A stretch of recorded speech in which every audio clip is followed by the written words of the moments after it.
Well, good morning. I presume all of you have just been here all night, just schmoozing, drinking coffee, and it's the way it works. I'm Mark Davis. I'm your moderator for this adventure this morning. And again, I'd like to welcome you all to the second day of the 23rd Annual Tulane Environmental Law Summit. And if you don't know how this thing works, most of you do, I know at this point, but this is all based on our students. You know, our students do 95 to 98% of the work here. A fair amount of that is managing the faculty advisors to keep us from being too much help. But when you see the students, make sure that you express your appreciation. Also, for those of you who are lawyers looking for continuing legal education, we have sign-in sheets on each side of the room. There should be materials available to you. If you don't get them, come see me. I will, because there is a legal dimension to, wetland assimilation of what had been wastewater. It's supposed to be not wasted by the time you get there. But it's a fascinating field, and we have a great panel for you this morning looking at the technical, practical, and I guess just the future role that this tool plays in the stewardship of waters and wetlands.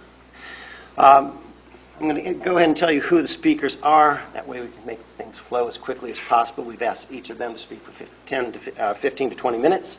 Then we'll have Q&A, so be prepared.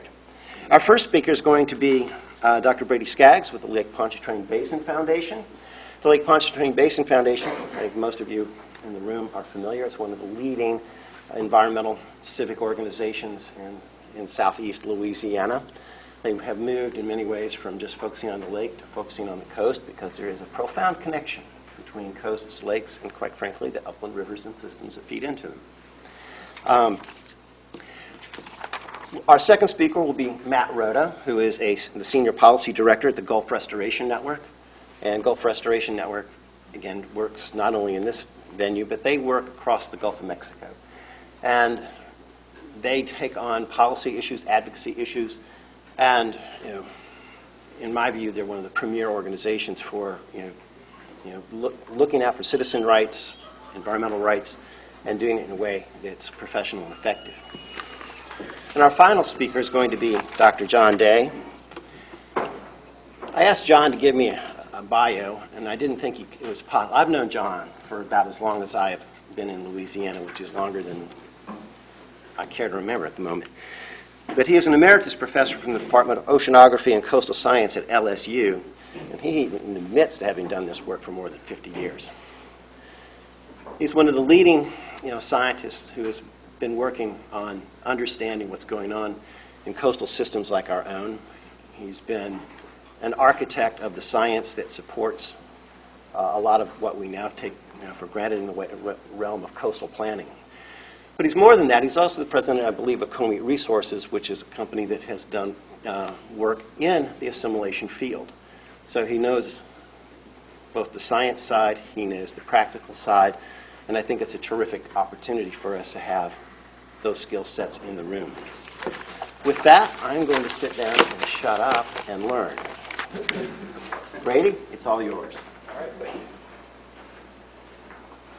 you. Hi, good morning. I'm Brady with the Lake Pontchartrain Basin Foundation, and I kind of wanted to start us off this morning with, if a picture says 1,000 words, this to me is everything my dissertation and I studied getting engaged in this topic is all about. This is the East Bank Sewage Treatment Facility. There is open water behind this facility where there was once cypress forested wetland prior to the construction of the MRGO. And there is also a facility, as you can see, that is inundated by some of that water, and that completely knocks out the ability of a city to treat wastewater. And when you have that, you have the collapse of public health. Also, from this standpoint in this picture, there was a really, really grateful and very, very break that New Orleans caught, because that is a 30,000-gallon rail car of chlorine gas that we use to disinfect our wastewater. And that would be highly toxic, highly lethal if it were released into the atmosphere.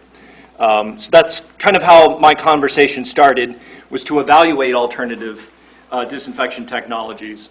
Our organization is primarily concerned, our organization in the Water Quality Department is primarily concerned with going door to door on the North Shore to look at decentralized wastewater systems that don't function correctly. You can see that very hazy, very cloudy, very murky water. That water is typically untreated if a homeowner doesn't plug their aeration system in or get their aeration system connected. So it releases a lot of untreated sewage into the environment. We are studying the risk of different enteric pathogens that are released into the environment, as well as the relationship with mosquitoes, because this is, as you can see, places where our children play. And that's something that we believe in very strongly. So as it pertains to wastewater assimilation, this is the St. Charles Parish assimilation site. It is the practice of discharge of municipal effluents into wastewaters to safely remove nutrients, sediment, pharmaceutical and personal care products, and estrogenic compounds, as cited by the LDEQ.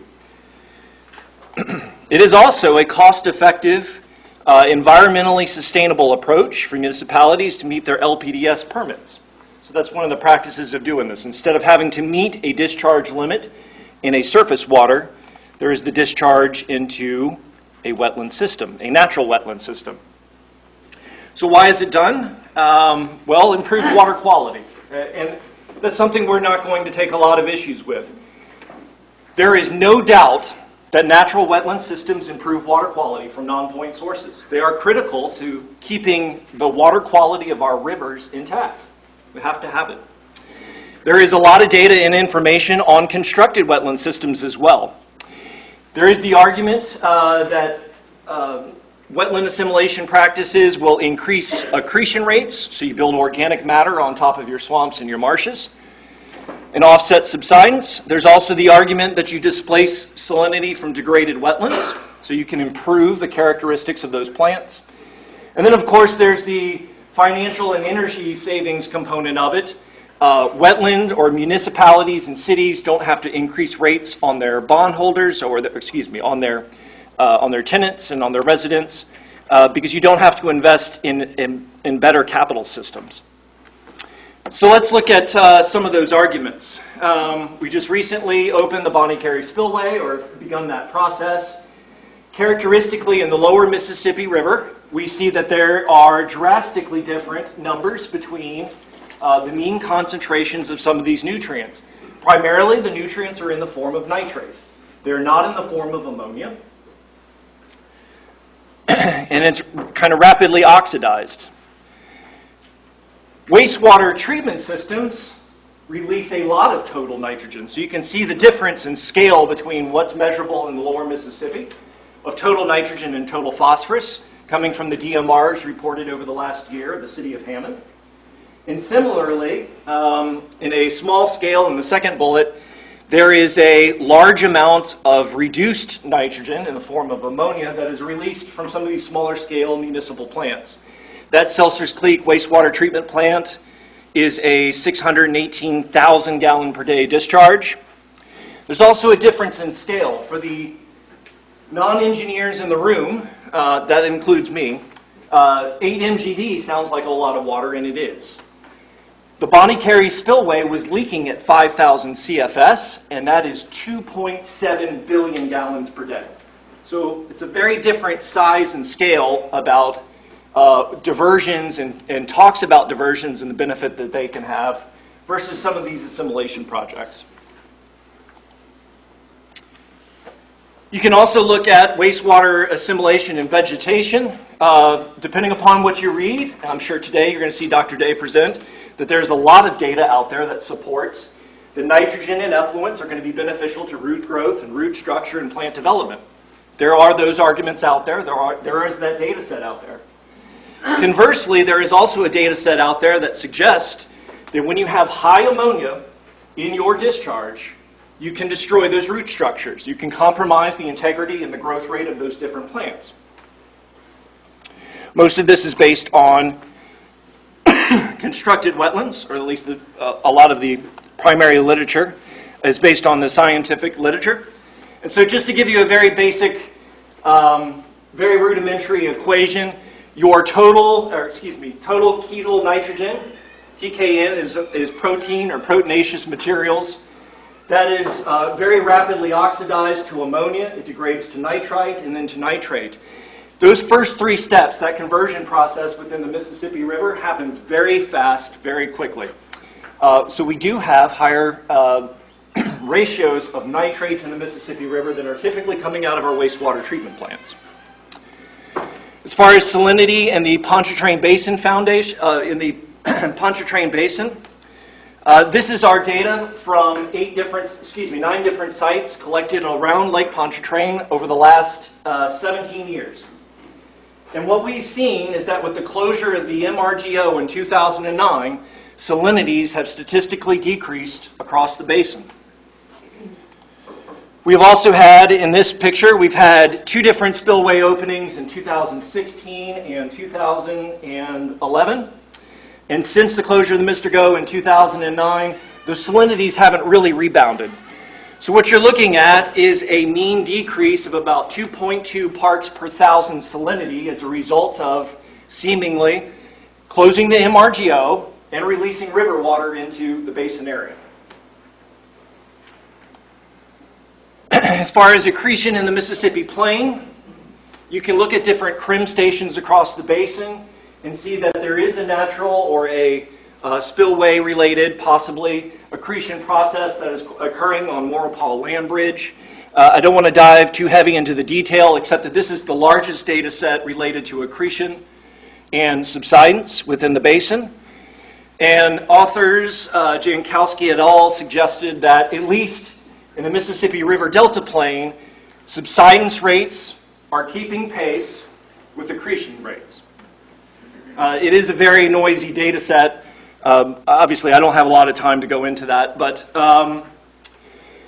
we are also concerned with vector attraction and disinfection. So this is a sludge blanket or pilfer that has come off the Hammond assimilation site. We have that characteristic dark, nasty, and muddy water that we saw in the second picture presented in the slide. And then, of course, there's all these little bugs and things that are associated with this discharge. We are obviously concerned with making sure that materials, waste materials, are treated to a sufficient degree so that they don't draw in bugs, mosquitoes, and other larvae. Disinfection, typically these projects are also associated with chlorination. That can cause some problems. So let's talk about wastewater assimilation and permitting. That was the New Orleans Sewerage and Water East Bank treatment facility again. Secondary treatment is basically 3 different balloons, if I can simplify them for you. The first is primary treatment. In primary treatment, you settle out and slow the velocity of your waste coming into the plant, and you remove a lot of those coarse materials with screens and bars. It's a physical separation process. And then you send it on to biological degradation. It's easier to remove sugar from water by a biological process than it is a chemical treatment process. So we allow microbes to degrade. We give them lots of air, O2, but we allow microbes to degrade that material before it is physically removed by a clarification process. Then typically, those materials are discharged into the environment with a chlorine-based technology, as you can see here in this picture that was taken in Slidell. According to the Clean Water Act, you are only allowed, these facilities are only designed to remove 5 different conventional pollutants. It treats for pH, oil and grease, fecal coliform, total suspended solids, and biological oxygen demand. Nothing about nitrogen or phosphorus. As far as the wetland assimilation projects that are typically permitted around the state of Louisiana, again, we have the primary treatment process where you remove the coarse materials. Then it goes into an oxidation pond, which is great if you have a lot of cheap land. It's very difficult to do, or would be very difficult to do in the city of New Orleans, because we would need square miles of area in order to accomplish this. Or in one case, a trickling filter. It goes through a disinfection process. There's 3 different forms of chlorine-based technologies that you can use. There are some exceptions. The city of Thibodaux and Mandeville uses UV for disinfection. So you need very, very low total suspended solids in order to have effective UV treatment. Stevensville uses dechlorination practices in conjunction with chlorination, but that does not remove the total organic halogens in your wastewater. So you still have some residual toxicities associated with chlorination. To look at the permitting then, so based on that system, LDEQ permits these projects at a biological oxygen demand of 3045 and total suspended solids at 9135. And most of the other parameters are not limited, they are just report. If we go back to that Seltzers Creek project that we initially discussed to you about their high ammonia levels, they have concentrations of 1015 BOD, 1523 TSS, and they do have limitations for their ammonia. No, they are not complying with their ammonia limitations. Okay, so these are very different types of wastewater that they are discharging.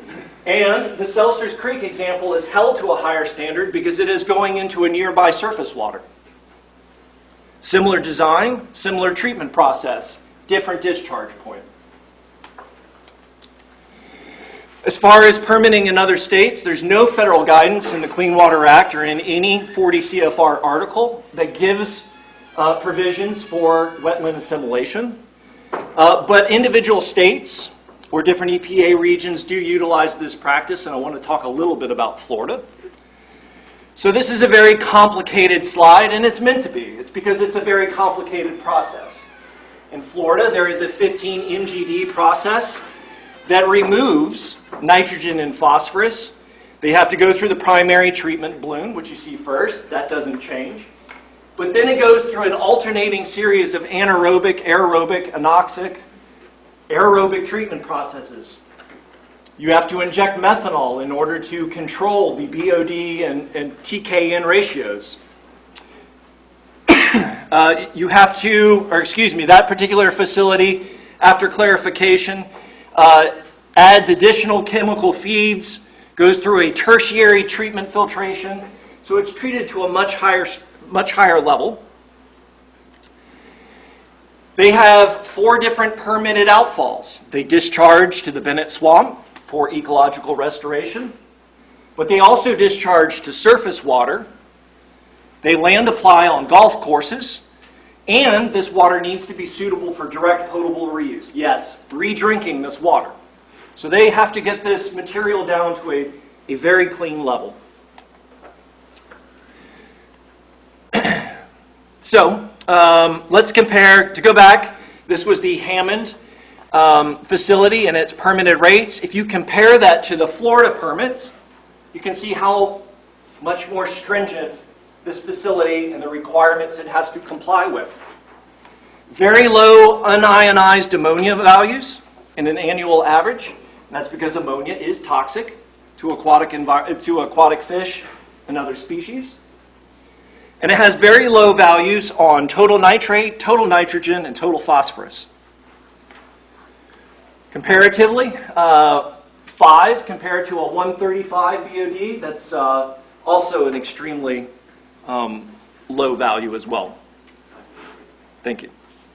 So as far as our conclusions and recommendations, wastewater assimilation projects are very small in scale. They are not on the same order as coastal restoration projects proposed in the Coastal Master Plan.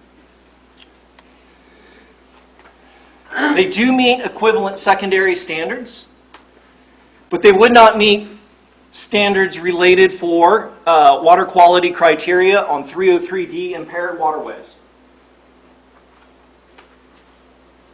I'm sure Matt will talk more about that in just a moment. In Louisiana, permits do not allow for dry down periods observed between natural wetland systems. So this municipal wetland discharge is a constant pump. It's always on. And it doesn't allow for an alternative discharge to go to another location, a surface water or another wetland system. But even if you permit a second wetland system, by design, there's temporal variations. They should have natural dry periods. Municipalities should treat to a higher standard here in Louisiana or utilize constructed wetland systems. It's one of our strong beliefs. And they should utilize disinfectants other than chlorine-based technologies. So there are alternatives out there. They do readily open up for further biological degradation, the activity of PPCPs, which are the pharmaceuticals and personal care products. And they do not increase the estrogenic activity of those chemicals. And we need to evaluate the benefits and risks of this practice prior to utilizing this practice in other areas. And for new projects, we would like to halt the issuance of new permits for these activities. So I'm about out of time. I'll be happy to. You have a minute or so. Yeah, I'll be happy to answer questions as you need. Well, we can hold questions then to the end. Okay. Thank you.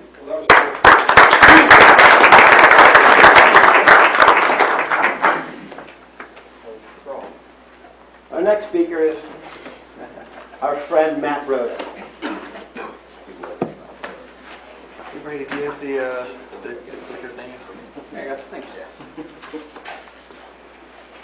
Hello. Well, thank you for having me here today. Thank you to the students that put this together. I always look forward to the Environmental Law Summit every year here. It's just amazing. I've been to student-run environmental summits in several different law schools around the country, and this one is just, the size and the breadth here is always just really impressive. So thank you to all the students and the advisors for putting this together. 10 minutes. There you go. That's right. That's right. Yeah. I'll get my tip later. Yeah, I'm Matt Rhoda. I am the Senior Policy Director for the Gulf Restoration Network. We're based out of New Orleans, but we do work throughout the Gulf of Mexico. I'm not going to go too much of what we do, but basically we're an environmental advocacy organization using good policy knowledge, science knowledge, and organizing to make sure that environmental policies are protective of human health, environmental health, and good for the Gulf of Mexico. And that includes the wetlands that surround the Gulf and the waters that feed into it. So our purview, our drainage basin, if you really want to go stretch out to it, is two-thirds, about maybe, I don't know, two-thirds of the continental United States, but don't get up to the northern part too much. So anyway, just to give a little background of this concept of wetland assimilation. Here is a map of all of the permitted wetland assimilation projects throughout Louisiana. I'll be going into the colors in a little bit, but I just wanted to give you all a scale. And sorry, we have two screens and one laser pointer, so I'll try to alternate between the two so everybody gets half the benefit. So just to make sure everybody knows, Lake Pontchartrain right here, you're right around, I don't know, right there-ish. And so they're focused mainly around the Lake Pontchartrain, and then also to the west as well. There's a few, like Breaux Bridge and Broussard and all those. So that gives you just kind of the idea of where all these are. I got involved with the idea of wetland assimilation back in 2006, I think it was, where I got a tour of one of the facilities, and also DEQ was proposing new regulations around wetland assimilation. When we saw these rules, we had some initial problems with these rules. Initially, they were recommending discharging treated effluent into the wetlands in Louisiana. However, the regulations wanted to change the regulations for every single wetland in Louisiana, basically removing primary contact regulations for all wetlands in Louisiana. And we had a major problem with that. Just blanket saying all of our wetlands don't have to have the high standards that they used to. So we fought that, and we actually got them changed to only apply to wetlands that are receiving this effluent from wetland assimilation projects. However, there were still some things in the rules that we did not necessarily like or we had questions about that made it into the rules. And one of them is that it removed dissolved oxygen criteria for the wetlands that were receiving this discharge. Even though they are still supposed to protect fish and wildlife which need oxygen, the fact of the matter is wetlands, sometimes they don't have as much oxygen. That's very, very true. But just saying you don't have to pay attention to the oxygen we thought was a problem. Also, another one of the primary indicators of whether these projects are working is the highlighted part here. And the discharge area of a wetland shall have no more than a 20% reduction of productivity. So that's saying that these projects are considered a success if they reduce productivity, if they weaken the wetlands by 20%. Again, this made it through the regulations, but we still have lots of questions on how you can call something a success when your object is to improve a wetland if it's reduced by 20% productivity. Another way that we really got involved with this was we had some people asking us about the project at Hammond, which is kind of a poster child of where these things don't necessarily go according to plan. So just to give a little background, so this is actually south of Hammond. They pipe it down. This is the I-55 right here. And this is a drainage canal. I-55, drainage canal. And this is the primary area where they discharge. This, and you probably can't see the, I do have the dates on all these. This is in 2005 before they started discharging. From the people I've talked to, this was a kind of a monoculture rosocane area. Or what's? Panicum, sorry. I am not a plant ecologist. In 2006, they started building the system, and you can actually start seeing right there. See that little white line there? That's where the discharge system comes. So it's discharged by pipes every few feet that discharge from up there, from this white area right there. That's where they discharge from. It's a very long, big pipe that has lots of outfalls to allow the water to go into the wetlands. Now I'm going to quickly go through just from aerial photography. I grabbed every Google Earth image that I could that didn't have cloud cover. So there is going to be some variation for seasonality and things like that, which I didn't pull out. But this is what we were starting to see. This is in 2006, again, when it basically was starting. 2007, you can start seeing kind of a halo effect kind of going on right there. Also some discoloration up in the top part that we weren't seeing before, which can be signs of algae or floating vegetation. Here it is in 2009. That's what you're seeing there is open water with a lot of floating vegetation. 2010, 2009, I'm going backwards, I got my slides mixed up. 2011, 2013, 2014, 2015, and another 2015, and 2016. So, as you can see, there was a major change in the ecology of this area. One of the theories is that this was caused by eat-out of nutria, which I assume will be addressed in a minute. And I'm not going to say yet, I don't think that that's the case, because you see all the surrounding wetlands aren't being eaten out. But even if that's true, even if it is nutria that's causing this, nutria are coming into this area because of this discharge, because this isn't happening in other places.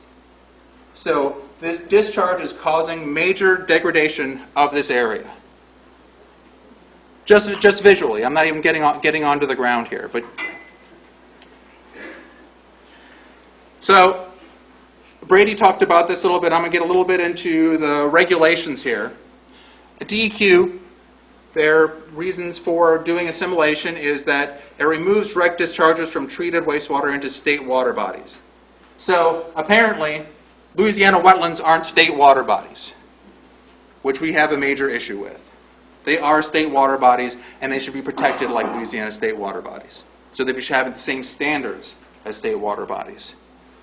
Saltwater intrusion, add an abundance of needed nutrients into the wetlands. Again, it's questionable if all of these nutrients are needed for these wetlands. And carbon sequestration, which there are currently some projects, I think, at least in Luling that's going on, and maybe in a few other places that are going on with that. Brady talked about this, but I'm going to go over it again. Before these facilities, before they had assimilation, they had requirements all the way down, depending on the facility, down to 15 milligrams per liter biochemical oxygen demand, 23 suspended solids. And a lot of these facilities were violating their permit. And so instead of getting their facilities to comply with their permit, they raised the limits to allow them to discharge into wetlands. They removed ammonia criteria. They removed dissolved oxygen criteria. They did add a nitrogen and phosphorus criteria, but that is for example, the nitrogen is 15 grams per meter squared per year. Permits are written generally milligrams per liter per week, month, day. It's impossible to translate that into a permit that you can actually identify, and if there's a problem, rectify it until it's almost too late. Told you I was going to tell you about the colors here. This is a map of compliance of all the wetland assimilation facilities. And this is using EPA data through their ECHO system. And they track quarters of non-compliance. And so, as you can see, all of these facilities have been out of compliance in the past 3 years. Some of them have been out of compliance 9 out of 12 quarters. Some of them have been out of compliance 12 out of 12 quarters. So even if the theory of wetland assimilation is correct, it's making the assumption that these plants are being operated correctly. They're not being operated correctly. And so even if you assume that the wetland assimilation is the right process, we at least need to be fixing these systems to make sure that they're not putting even more pollution in than is acceptable. So we shouldn't be rewarding failing systems by giving them weaker limits to discharge into wetlands. We should be fixing the systems. Just putting it in a different, this is the same data. These are all the wetland assimilation facilities, and as you can see, there are 3 of them that have been out of compliance every quarter in the past 3 years. And all of them have been in violation at least 2 quarters of the past 3 years. So again, there is a problem with these facilities. So any assumptions that we're making on the wetlands are based on faulty data. If we're expecting them to be discharging a certain amount of pollution, they're discharging more than that. Brady already talked about this. In Florida, these are the regs that they have for biochemical oxygen ban, total suspended solids, total nitrogen, total phosphorus, and ammonia to discharge into wetlands. And then on the right are the ones that Louisiana has.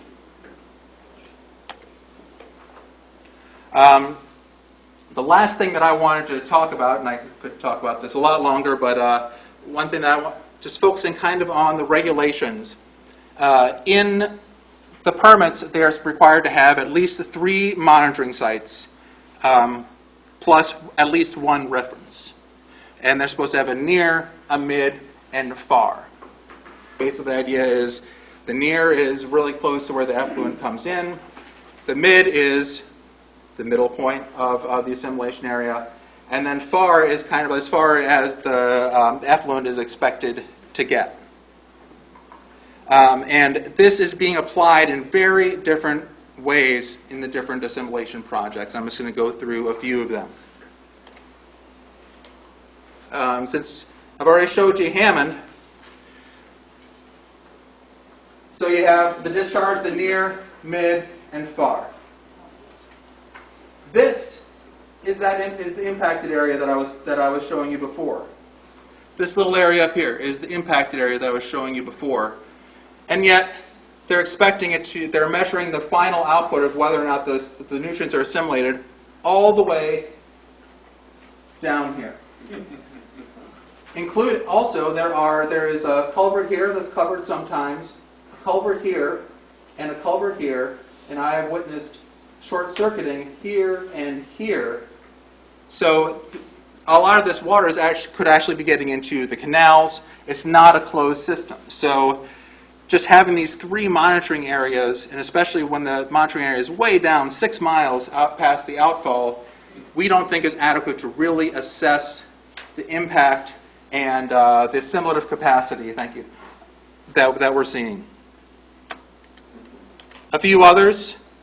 Gust Island, again, the discharge is right here, the mid is here, and the out is here. Again, the mid, we would hope to be in the middle. Thibodeau, again, I want to address this area here, but it definitely seems like there has been some impact of the discharge in this area. But again, just the near, mid, and far. A lot of these are done for convenience, and that it's understandable because getting into these wetland areas can be really difficult. And so sometimes they're by canals or on boardwalks and areas that they can get to, which kind of dictates where they're putting the near, mid, and far, which I completely understand the convenience and the mucking around in some of these areas. But if we want to get a true idea of what's happening, they need to be at least somewhere close to where they're supposed to be. Burrow Bridge, again, near, mid, far. You can see those, near, mid, far. And then also there is a power line that goes through here. I'm pretty sure it's a power line that goes through here that might have some potential of moving the, stopping the water or channelizing the water into other areas. Mandeville, again, you can see some, what looks like some potential impact here near mid far. They actually space out pretty decently there. And then you have the Mandeville, Bayou, and Shuba. And one of the questions that we have here is, you'll notice that there is Bayou and Shuba that goes right down here. And so these are the assimilation wetlands, but how is the discharge not getting into the actual water body? They're supposed to be doing a sheet flow, and maybe, again, I haven't been on the ground there, so that might be able to be explained, but just looking at it, I don't think that this discharge is doing sheet flow through the wetlands. A lot of it is probably getting into the bayou. So, finishing up. We, like in some of our first comments, some of these were coming out, we were supportive of this idea. The concept of beneficially using effluent to help failing wetlands. But that is not what we've been seeing happen in this process. So our recommendations are you require permit limits to allow for discharge into other waters in case of wetland damage. So there should be an alternate outfall if we are seeing impact to these wetlands. We don't want to be hurting the wetlands in this time where all we're talking about is protecting our wetlands for our communities and our safety. Do not allow facilities with chronic non-compliance to discharge into wetlands. We shouldn't be rewarding failing systems with lower limits. We need to have nitrogen and phosphorus and ammonia limits on all of these areas that can be monitored like all the other pollutants. we shouldn't allow for equivalent to secondary, because that's one thing I didn't even get into, is that the total suspended solid limits that they're giving aren't even what's considered secondary treatment. It's considered equivalent to secondary. So it's even more of a buffer. They can discharge 135 milligrams per liter instead of 90, which is traditional secondary treatment. The only time you can do that is if you have, these are all lagoon systems, but you have to be, the only way that you can qualify for that high limit is if you are properly operating your facility. They're all out of compliance. They are not properly operating their facilities. And finally, let's see.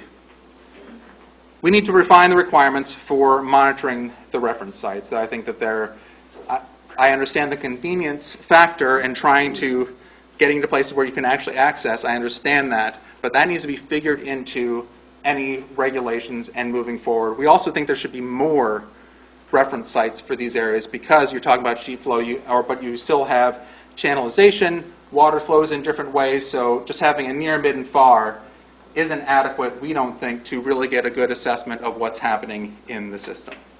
So with that, I think I am out of time. I'm going to just leave one final thought for the lawyers out there.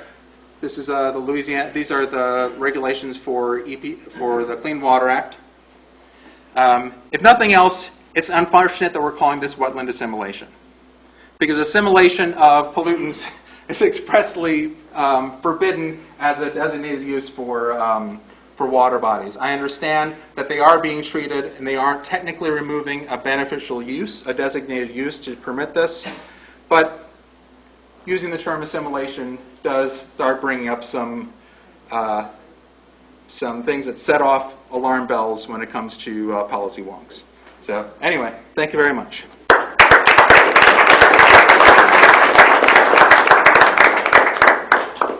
And now batting cleanup, our friend Dr. John Day. I hope that's not yours. That's yours.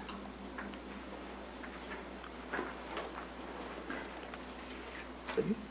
That's not you. Okay. You're what? It's not on the desktop? It is on the desktop. You're a man of many talents, John, but I didn't know. Yeah. Oh, it's over here. Okay. It was hiding. By hiding, I mean it was right where it should have been. Okay, I sense a hostile crowd here, so I would ask you to hold off on your making decisions about this and listen to what I have to say. Just to let you know, just one thing that Matt brought up, out is defined as where the water leaves the wetland and gets into a natural water, so that's, you can't move that away from there. Okay, let me just go through, and I'm going to deal mostly with science here. All right, John Lopez said at the Mandeville public hearing years ago we supported wetland. There's a long record of a number of assimilation projects where there are potential problems. A lot of what we've heard this morning, there's potential, but I'm going to try to get into some specifics here. One place to start is this a paper that just came out in January where we reviewed a half-century of studies, and we reviewed most of the issues that you've already heard about. So I would suggest that people might want to get this and read it, because we deal with systems that have been functioning for decades. There are 5 wetland assimilation sites that started functioning well beyond when they were permitted, anywhere from 26 to 70 years: Breaux Bridge, Amelia, Riverbend, Mandeville, Thibodaux. Also, the Ponchatoula site has discharged essentially into a forested wetland and cypress swamp for over 50 years. And there's this really shallow canal, so a lot of the water is going into that site. It's not a permitted system, just like many of these others weren't permitted, but there it is, a system that's been receiving this effluent for a long time. And in fact, that's used as a reference site for a number of studies of the assimilation wetland. So we do find enhanced accretion. No one has ever said that these things are going to solve the deterioration of the coastal zone, but where they are, they increase accretion. This is in the Mandeville site. You can see 1.26 versus 0.5. We see enhanced productivity. This is a tree ring study from from Breaux Bridge. Here on the, let me see, how does this work? you see that when they started discharging into that swamp, and it wasn't a wetland assimilation system, the productivity of the forest get up, the tree ring evidence greater growth. The other thing to look at is how variable these natural systems are. Although it's a 60 to 70 year enhancement of growth rates of the trees, it's highly variable. We have to take that into consideration. And almost all of and this is Brogue Ridge too, essentially all of our sites, the nutrients go to background levels, to the concentrations that exist in the receiving waters. And so, and also we've done an analysis. This is all published data. This right here is submitted and under review right now. That these things are, adding wetland assimilation to a system is very cheap, very cost effective. And here's a thick mat floating marsh establishment at Thibodeau. There was a shallow open water area, and after about 10 years of discharge into this site, it turned into a floating mat, and now it's a thick floating mat, and we've published a paper on that. This was a system that basically had opened up. The bottomland hardwoods had died out because of flooding. They've mostly died out all over Louisiana. But this is an indication this is a highly productive marsh. It's been around now for about 12 years. And this is a call for, open and honest discussion. And here, the Lake Pontchartrain Basin held a workshop in 2016, and these were a group of papers that were not accepted at the workshop. They were rejected.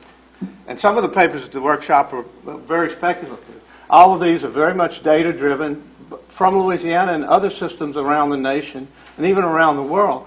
But one stands out here, the improvements to the Hammond treatment plant. This was a paper that was going to be presented by people from Hammond on what they were doing.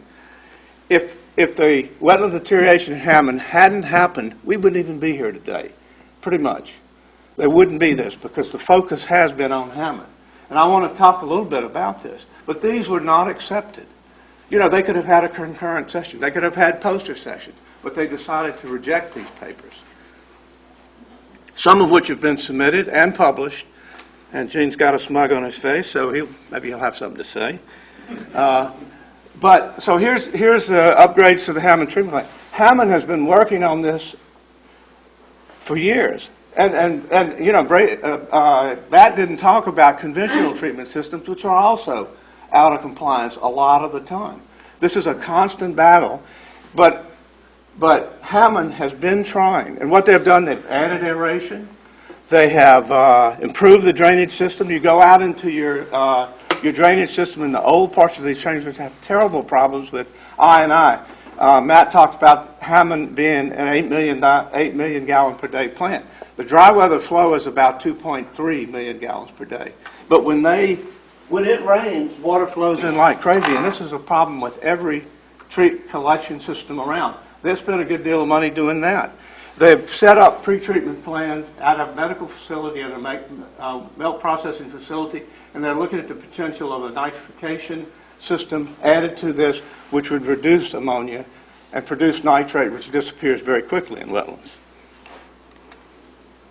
All right, Matt doesn't accept the theory of nutria, but people who are out there and saw it on the ground, I don't think there's any question about that the reason the wetlands deteriorated, the direct reason was nutria, and they're attracted to nutrient enrichment plants. That's true. But if we want to think about what's to control here, then you control nutria, if they're the ones that cause the problem. So here's 2008, 2012, a lot of this has come back.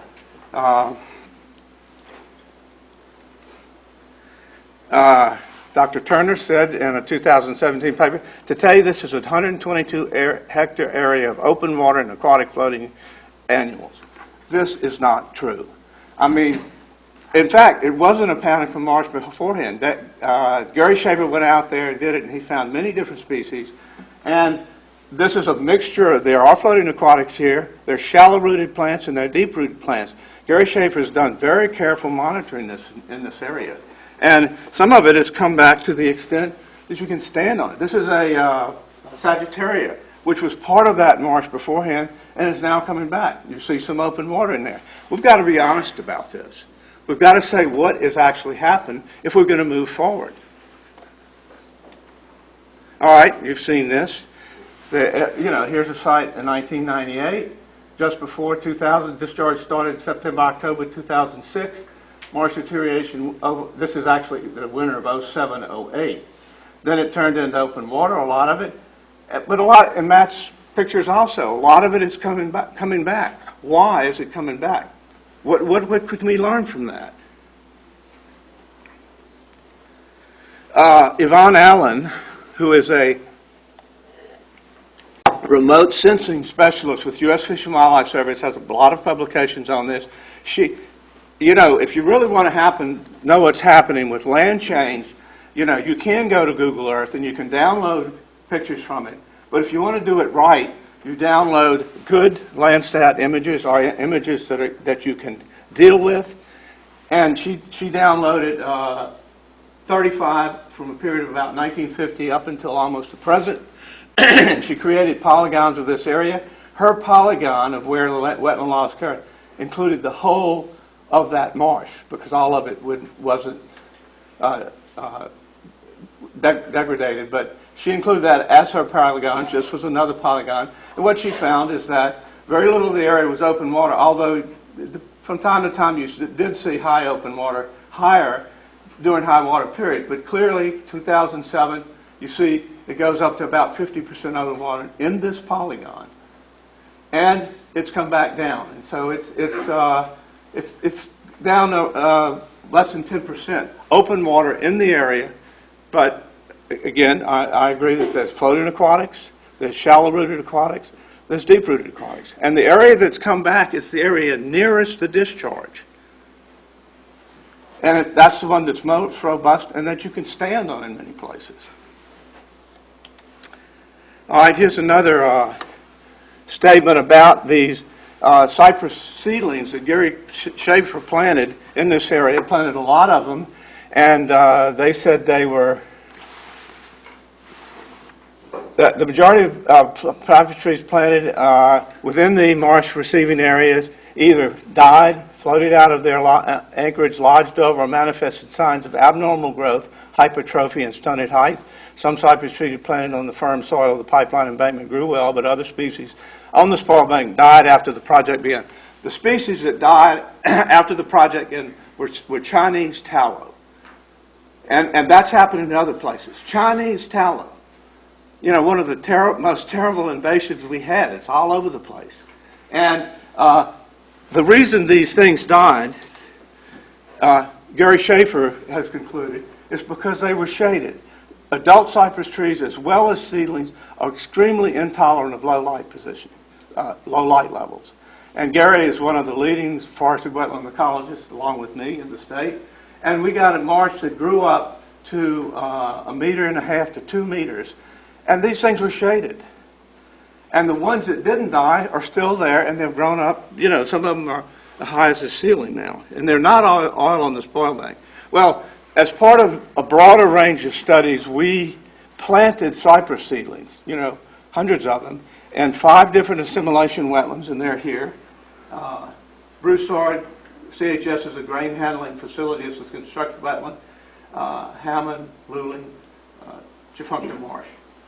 And these are the growth rates. Some of these things have been growing now for 10 years, but we took a 3-year period from about 2012 to 15, and we measured the diameter increase of these seedlings. So these are a lot of trees. Each of these is at least 50 points.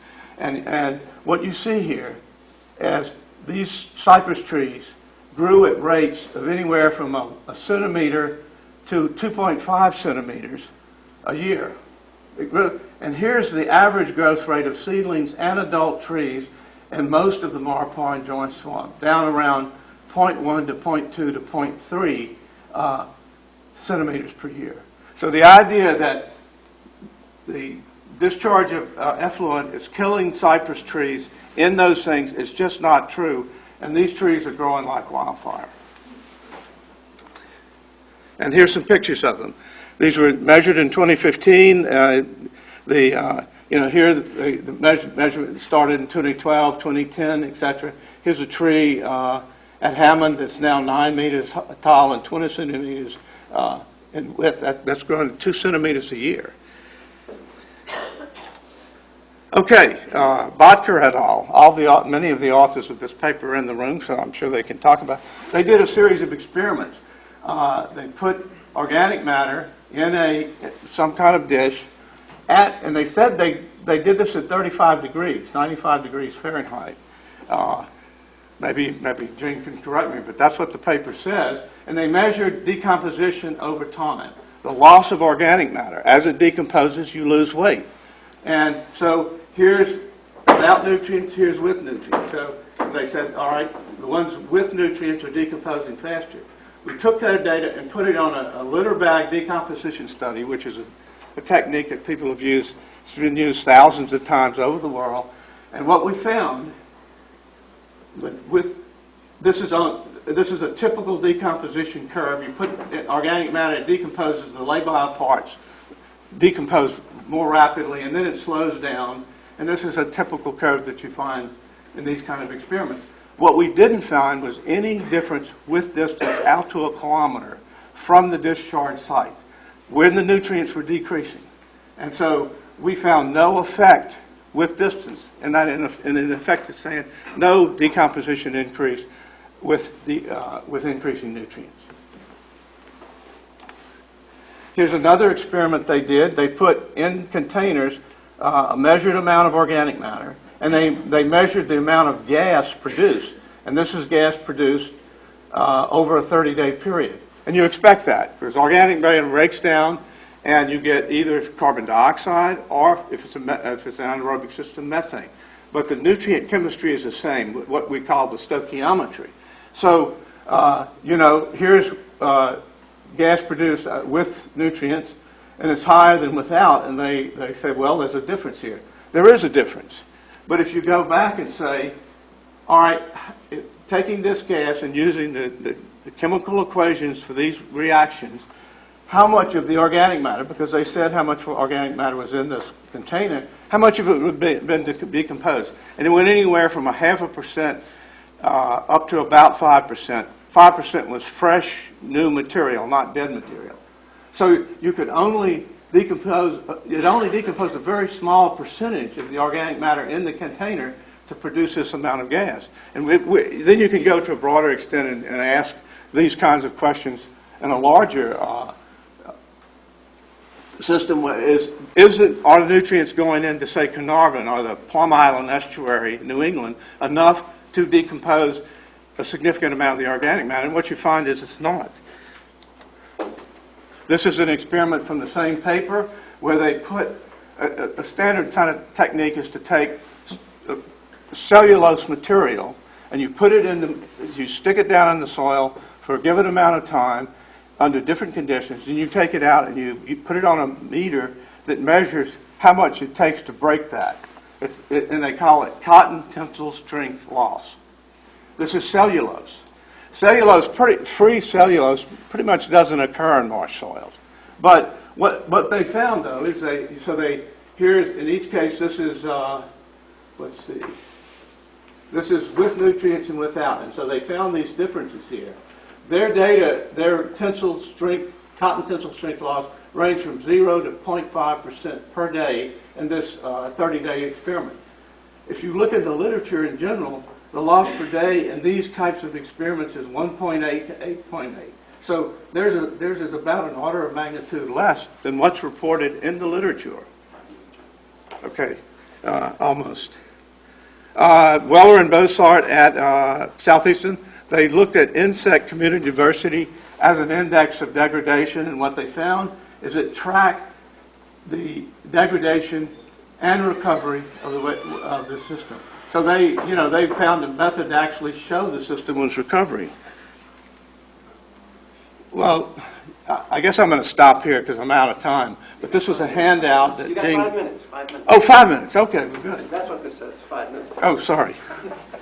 Great 5.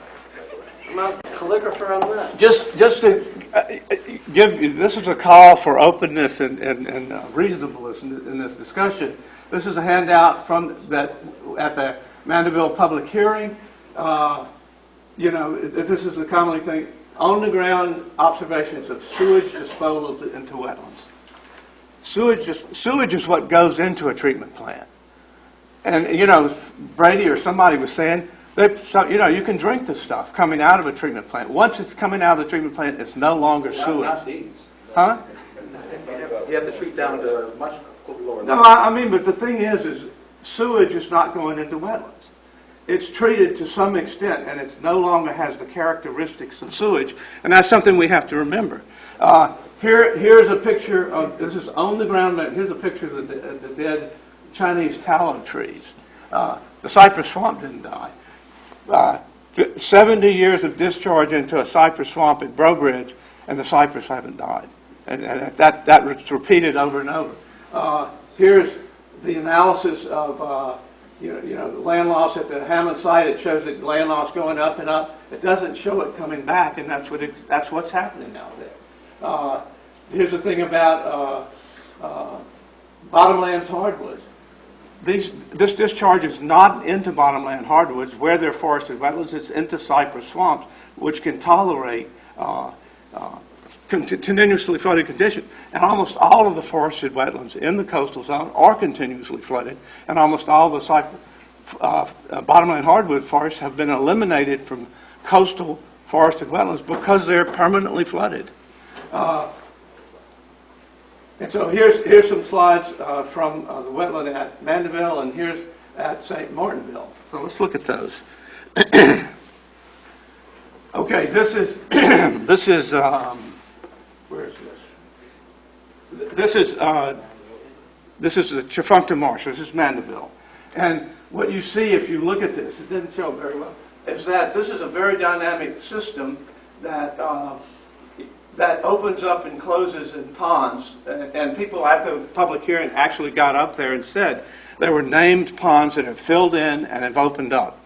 So unfortunately this isn't showing up very well, but if you go to the next set of slides, it's very clear on here, but you see across here in 2013 there are a series of ponds which have closed in by 2015. Some of them are opening up, and so they're drawing conclusions and saying this wetland is deterioration. Well, I don't think we know yet what's going on there, and I think we have to look carefully. And we looked at this one area here. Some of the Lake Pontchartrain Basin folks went out with Chris Brantley, who works at the Corps of Engineers in the Bonnie Carey Spillway, and they were looking for marsh deterioration. And we were going out in airboats at the same time because we were looking at the marsh. And this area that they pointed to, which is a dark picture, this is a picture of that area in the last August, or I guess it was last August. And so these are dynamic systems, and there's a call for more careful scientific study, and I agree with that. And here's a guy talking there about that these ponds open up and close up. We've seen that while we've been there.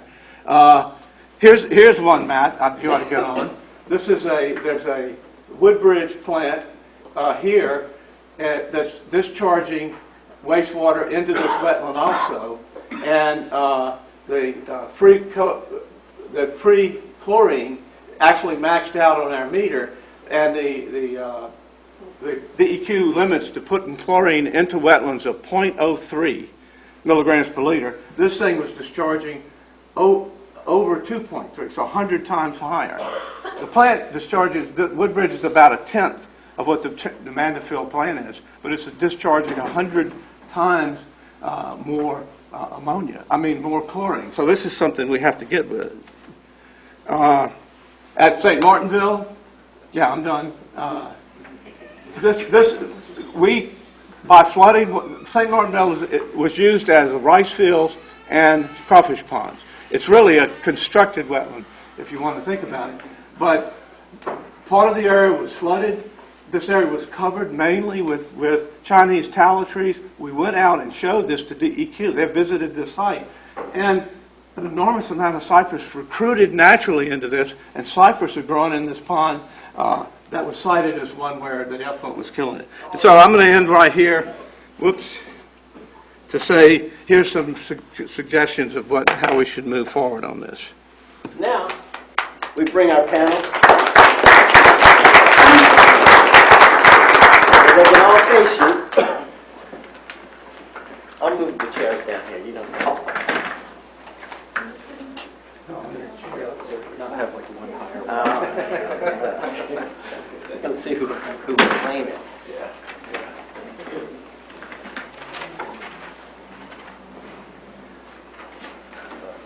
Now we're going to open this up to all of you in the audience. I don't like this. But I'm going to ask our panelists, between yourselves, if you had 1 minute to make a comment or ask a question of another panelist, what would it be? I'll start with you, Brady. You don't have to take it. I just want to Can I go make last? Can I defer last? Well, you went first for this. There you go. You just finished. We'll go with Matt, we'll go to you, and then we'll go to Brady. I guess a question I have is, I guess you're wearing your very distinguished science hat on today, but your company also monitors and is paid to design these systems. How do you reconcile that, and how do you stay objective with being paid to promote these as well? Okay, let me first say that our company does do some of that. And I'm pretty much retired from LSU, as well as I'm not active I'm active, but I'm not a paid employee anymore. One, Southeastern University of Louisiana at Lafayette, Nicholls State University and Providence also do these things. So this is not our bailiwick. And second, you have to stay honest in your science, and you have to present the data that you see and try to take actions. And we have a publication list, I would say at least about 40 papers, where we've gone out in science, and in addition to the monitoring, we've carried out science. And I think that's what needs to be done. Okay. John, it's your question. No question. Brady? All right, I guess I'll ask my question for Matt. There is a very big difference between the levels of discharge that would be permitted in a state waterway versus a wetland system, a natural wetland system. What are some of the ways that, I guess for the folks in the room, what are some of the legal actions, or what are some of the implications for that discernible difference, and what can be done to correct that going forward? Well, right now I think that that facilities that are discharging wetlands should not be given anything weaker than secondary, and they're being given what's considered equivalent to secondary. So I think that should change. And all of these facilities needs to be operated correctly. It was brought up and I don't want to get into the nutri issue, but I believe in fixing the cause. I don't want to address symptoms. I want to address the causes. And the causes of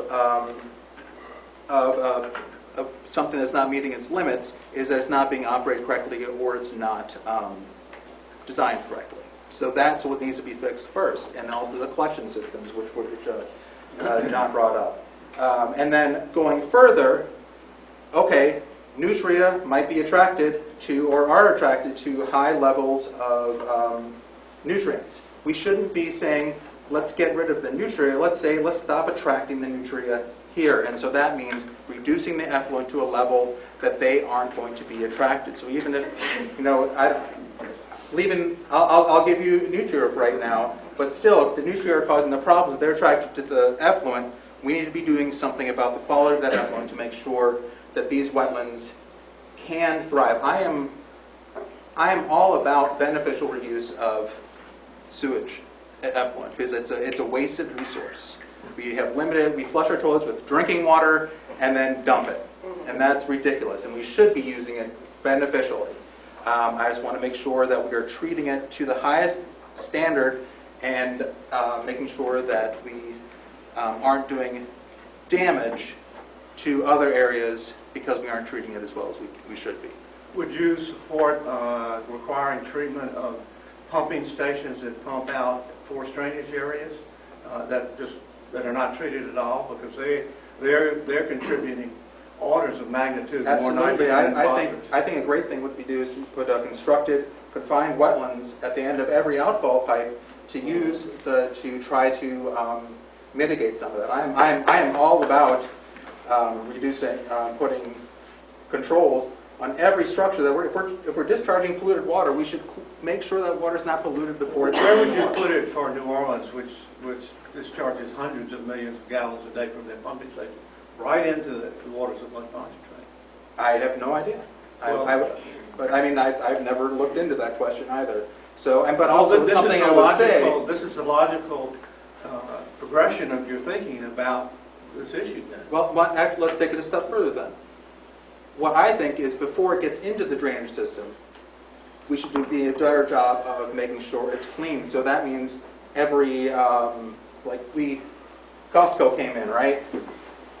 They don't have any water quality controls on it. They should have been required to put in some settling ponds, some constructed wetlands, or something like that to make sure the water, before it gets into the drainage canals, is cleaner. So I think, again, I want to be starting as far upstream as possible. And again, I don't know where things would be put, but I think there should be requirements, and people should all have that responsibility. Well, you put a cost on that, it's probably billions of dollars. Costco has, they do it in other places. I'm talking about the whole city of New Orleans. And that's the problem, John, is we're Well, not. I'm going to step in talking because about we've moved one thing beyond at a time. wetland assimilation here. Now, what I'm going to do is, I see your hand up. And there's one behind you. Make a decision, Doc. All right, here's what I'm going to say, is that we have about 15 minutes, a little more, so let's try to ask questions directly, accept the answers we get so other people can go on and ask their questions, okay? Gentlemen? Yes, sir. Dr. D, are these areas posted for fishing and hunting? No. Well, the areas are wetlands, so people really don't fish in them. They might crawfish, they could, but they're signage saying what they are, but I don't know that they're posted. The signs that said that they're a flood area, Yeah. but nothing that restricts people from going there and hunting, as we have pictures of. No, not that I know of. Or would you eat the fish or crawfish out of that area? Yeah, these areas are not toxic. It could be yes or no, sir. Yes, I would.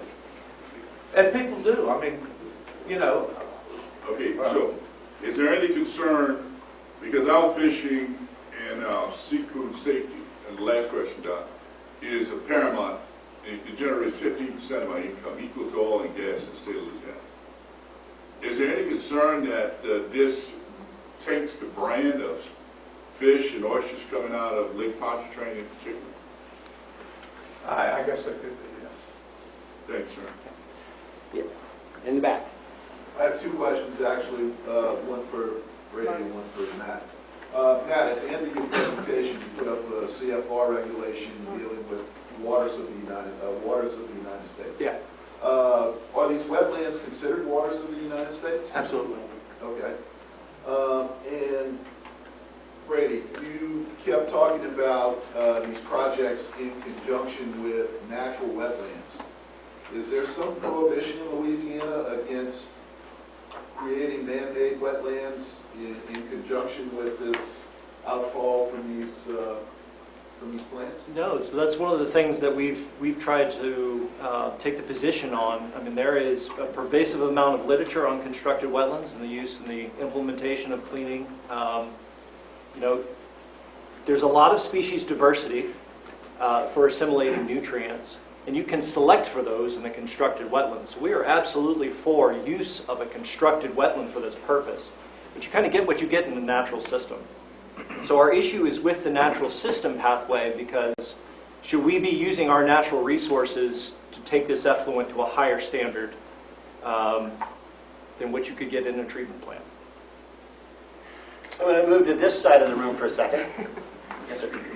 And then, Yes, I was wondering about the comparison between natural wetlands and treatment facilities, or types of treatment facilities.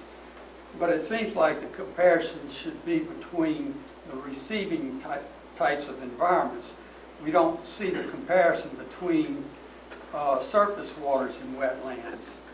And in surface waters, we're talking about an aerobic condition or situation, and in wetlands, we're talking about anaerobic situations.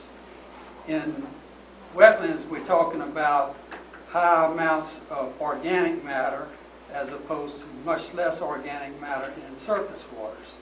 So we seem to be comparing receiving environments to treatment facilities in one case, and then not comparing the advantages and disadvantages to the receiving, between the receiving environments.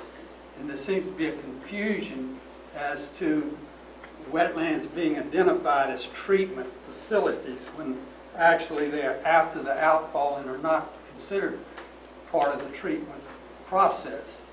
So when you start mixing these apples and oranges, it leads to a confusing situation. And in constructed wetlands and in almost all treatment types, the presence of organic matter is considered a liability. So my question would be, why is not organic matter considered a liability in natural wetlands? And anybody who wants to address that can. Well, first off, organic matter in wetlands is not considered a liability. And in fact, a lot of the processing of nutrients in wetlands, whether it comes from upland runoff or river input, is because you have a lot of organic matter there. And that's where most of these microbial interactions take place. And you talk about the organic matter going out into open waters. I'm talking about in treatment facilities, the goal is to remove organic matter. But in wetlands, you can't remove it. In natural wetlands, you can't remove the organic matter. And the organic matter relates to the efficiency of treatment. No, I mean, you don't want to remove organic matter in natural wetlands. They're pretty much, right. You know, You're accumulating the pollutants in the wetland. well, And so the monitoring, at least for metals, the sites that have been in operation for 70 years show no buildup, and because that's required in the monitoring. You can go take a look at it. I'm going to let Christine. For the human aspect, you were talking about getting to the cause. Would it not make some sense to do some legislation to allow for things like composting, for gray water use, for lower flush toilets, for other kinds of things, so that we're not putting things into the treatment center to begin with? Are we doing any preemptive kinds of thinking that could be helpful? Absolutely. I think that, that even though we in Louisiana are very water rich in general, that doesn't mean we should be wasting how much water we all waste. So I think it starts from the consumer, and then also the collection systems, like John referenced during wet weather events. Most of these facilities, including New Orleans and all of them, their discharge doubles during rain events because of all the water that's leaking into the system from cracked drains and everything else. So and the short answer is yes. In Hammond, it goes up by a factor of 5. Really high in filtration. Yeah. We're going to go to the middle, then we're going to go to very cold. So on some of the presentations, I just need to point out, since you showed some of our publications. We were out there 2 days ago, and there was a hell of a lot more open water than 10%. And if you did an aerial imagery and you saw floating mats out there, you would say that was vegetated. And it's not. It's floating mats. It's mats that come up that die back, and you can't possibly walk on them. And you wouldn't want to eat anything coming out of there. On the trees that are dead, there's more than dead talus trees out there, and I don't know how you could selectively kill one type of tree but not others.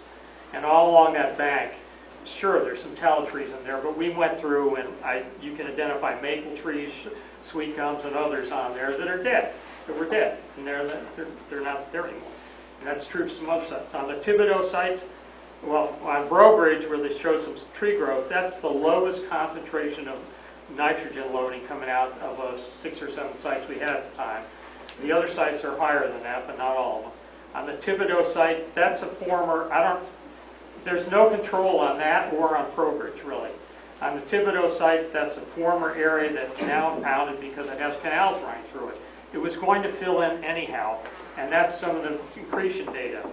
If you go to the Hammond site, which has a very high concentration of nutrients, that's turned to open water, and there is no accretion. It's lost land.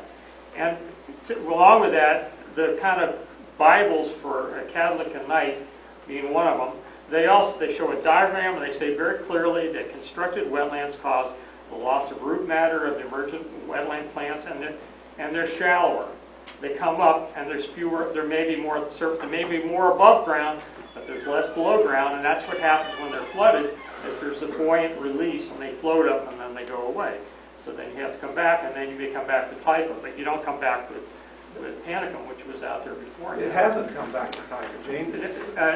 There are typha out there. There is and that's typha, one of but the there- plants that they come back, and they're a much deeper root plant. But it's not the original vegetation at all, and it's hardly 10%, which those diagrams show. That's so false. Really, it is a false presentation of the data on that. We were just out here. I mean, No, it's crazy. what Yvonne Allen and I did- think there's a certain misdirection when we take some sites that are one way and we don't compare them to high-level sites in another place. They're not all equal. There are a lot of nuances on these things. And what the problem area here is, as shown in Hammond, is that there's a wastewater treatment site that's constructed in Hammond where they monitor it every week, and they have very clean water coming out of it on the north part of Hammond. And we have this system, which is not so monitored so well, and we don't have that system going on, and it's turned to open water. So we have in Hammond itself both a assimilation site, they call it, which is not constructed, it's just going out. It's just going out there. And we have a control system, which the engineers would like, of course, and you can monitor very clearly. And you have to dig these things out after 20 years. You can't just let them. Are we going to do that to an open wetland? It went on to Joyce, wildlife management area. We can't do that. So the part nearest the discharge has come back to a more deep-rooted, diverse community. It's not like the community was there. What Yvonne Allen, and I was very clear on this, she created a polygon of that entire marsh, and it's a variety of different types of. She didn't say that it came back. It was floating, shallow-rooted, and deep-rooted. And Gary's gone out there and categorized them. And just like you said, it was all panicum. It wasn't all panicum. It was a very diverse community. And I showed it. Some of it's come back to typhus. Some of it's come back to Sagittaria. I agree with you about being honest about it, Gene, but it's a two-way street. yes. I'm going to go to Mary Cole, and this will be our last question, but I would invite people to congregate and have conversation afterwards, but we have another session to get ready for. Mary Cole, bring us home. You mentioned that only human waste is being discharged into the wetlands, but industry and businesses discharge into the municipal sewage system. Has there been any scientific analysis of sediments and organics, sediments as well as organics for heavy metals and other toxics that will accumulate in the assimilation area? Well, all treatment systems have limits on toxins. Heavy metal. Followed. Huh? It's not followed. Well, in fact, wetland assimilation systems are some of the few systems where it's actually measured. We're required to measure that. And what, in general, for a treatment system, whether it's going to wetlands or the more typical standard treatment plant that discharges to open water, if you have a facility that's in question, you can either, the state can say you've got to put in free treatment there, or municipal treatment systems have refused to accept, discharge from, say, industrial plants. But my question goes back, are you doing sediment analysis? Yes. For heavy metals? Yes. And comparing that to a control? Yes. And are you getting increases in heavy metals? In Not the even area of after that. assimilation over not just 1 or 2 years, but over hopefully 20 As I years. said, we have data systems that have been going for decades. And vegetation data. So there's no increase. We haven't seen that. I'd like to see the data. You can, it's on record with the. Let me just make a final statement. All right, say we do what Matt and Brady say. All right, we eliminate wetland assimilation. What would happen? Well, nutrients would be discharged to open water, would actually get nutrients into open water. It wouldn't really, this is a relatively small amount of area, so that the wetlands wouldn't, in general, improve or degrade. And you would probably add, just for these 10 systems, you'd probably add $150 to $200 million to upgrade the systems to do what you want to do, because that's the numbers that have actually taken these small cities where they don't have an economy of scale. You're looking at $15 to $20 million upgrade cost. So that would be the main thing. There are other municipalities all around the country that have done just that. I know, but We should do that if as well. if it's not necessary, and so, Well, I had to bring the curtain down here, much as, quite frankly, believe it or not, I love this stuff. It may suggest you don't want me to come to dinner with you.